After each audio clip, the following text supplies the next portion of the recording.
List Report. I'm Elysa Shelton, your Indy area strategist, and this is where we cut through the noise and break down what the numbers actually mean for real people in a real market.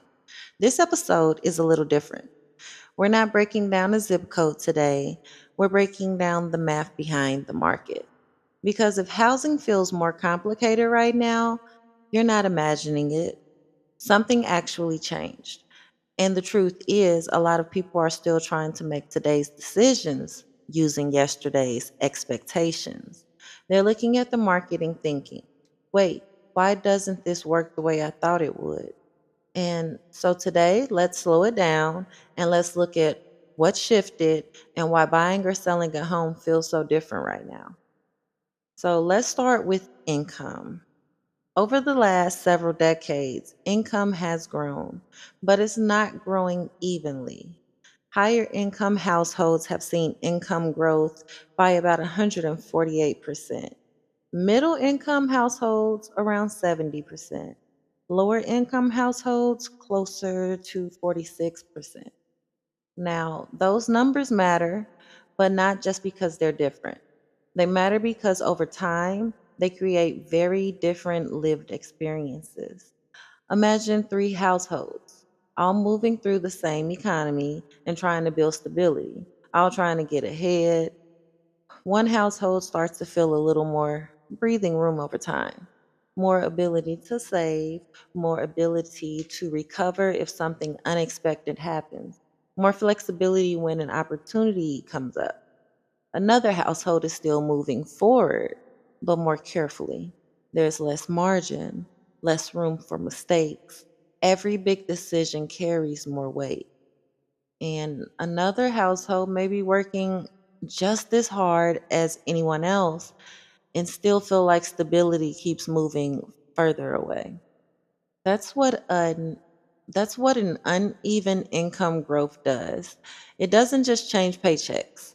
It changes confidence, it changes options, it changes how people experience risk. Because when you have a margin, a household decision can feel like a next step. When you don't, that same decision can feel heavy, delayed, or out of reach altogether. So, yes, income went up, but they did not rise together. And when different households are moving forward at a very different speeds, you just don't get growth, you get separation. Now, we need to separate two things people hear together, but experience very differently: income and wealth. Income is what you earn, wealth is what you own. And the difference matters more than people realize because income helps you live, but wealth helps you build. And talking about things like real estate, investments, business ownership, assets that can grow in value over time and over the years. Those assets have generally grown faster than wages. So picture two people. One person has been earning a paycheck, but they also own a home or have money invested in the background. The other person may be just as responsible, just as disciplined, just as hardworking, but they're trying to move forward on income alone. One has something growing quietly in the background, and the other has to build everything from what they earn. And that creates a very different kind of momentum because when you already have assets, you're not just bringing income into the housing market, you're bringing equity, you're bringing leverage, you're bringing options. And when you don't have that, buying can feel less like a next step and more like trying to catch up. That gap shows up in housing all the time. It shows up in who already has a down payment, who can move quickly, who can handle a higher payment, a surprise repair, or a bump in closing costs without everything unraveling. And it shows up in who has to stop and say, I want to buy, but I'm not quite there yet. That's why this matters because housing is not just about income, it's about position. Now let's layer in something almost everybody has felt: inflation. Over the last few years, the cost of housing, food, insurance, gas, and everyday living has gone up. And this is where a lot of people start to feel stuck because even when income goes up, it does not always feel like progress. Why? Because more of that income is already committed.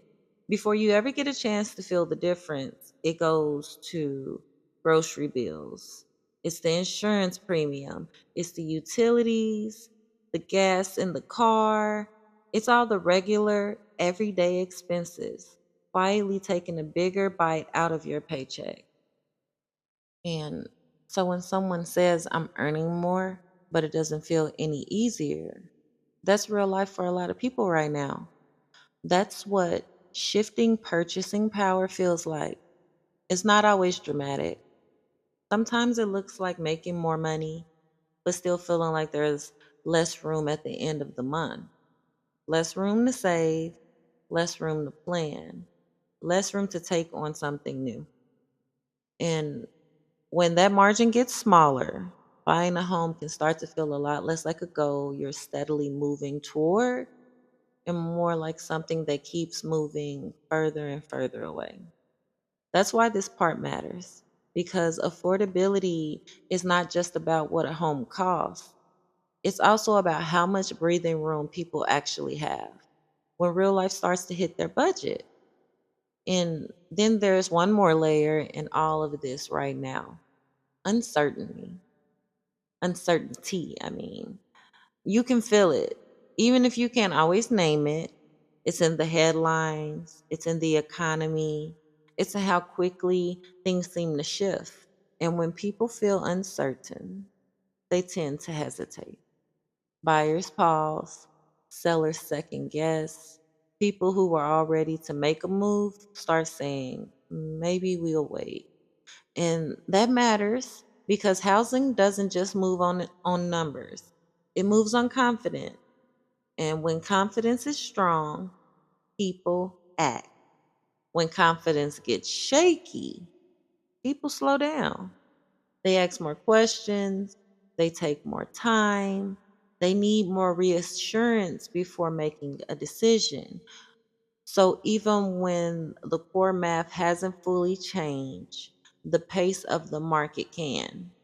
That's what uncertainty does. It stretches timelines, it softens urgency, and it changes how people respond. So when people ask, why does buying a home feel so much harder right now? It's not just one thing, it's not just one piece, it's not just rates, and it's not just inventory. It's all of it, and it's all happening at the same time. Income growth doesn't happen evenly.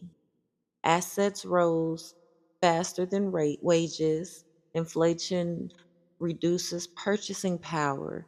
Interest rates change affordability. And uncertainty changes behavior. So, for a lot of people, it's not that home ownership suddenly stopped mattering. It's that the path to get there started feeling heavier, less clear, and more expensive at every turn. That's why this feels different. Not because the market is broken, not because the math changed. And when the math changes, everything downstream changes with it. What people can afford changes. How they make decisions changes. What feels realistic changes. This is why housing feels harder right now. So, what do you do with that? Because this is the part that actually matters. When the math changes, the strategy has to change too. That might mean adjusting timing, adjusting expectations, or adjusting how you approach financing. For buyers, it might mean thinking differently about the first step. Maybe it's starting smaller. Maybe it's choosing a different area. Maybe it's taking a little more time to get your numbers where they need to be. For sellers, it might mean understanding today's buyers more clearly, pricing with intention, and letting go of assumptions based on a different market. This is not a market that rewards panic. And it's not a market that rewards guessing either. It rewards people who understand what's actually happening and make decisions from that place. This is where confidence comes from now, not from pretending the market is simple, but from understanding the version of the market we're actually in.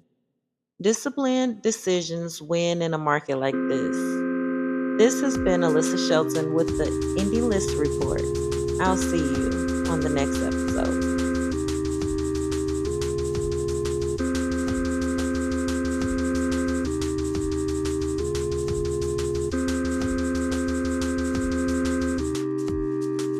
If you're in the Indianapolis area or even outside of it and you're thinking about buying, selling, or just trying to understand what the market means for you, I'm always available for your questions.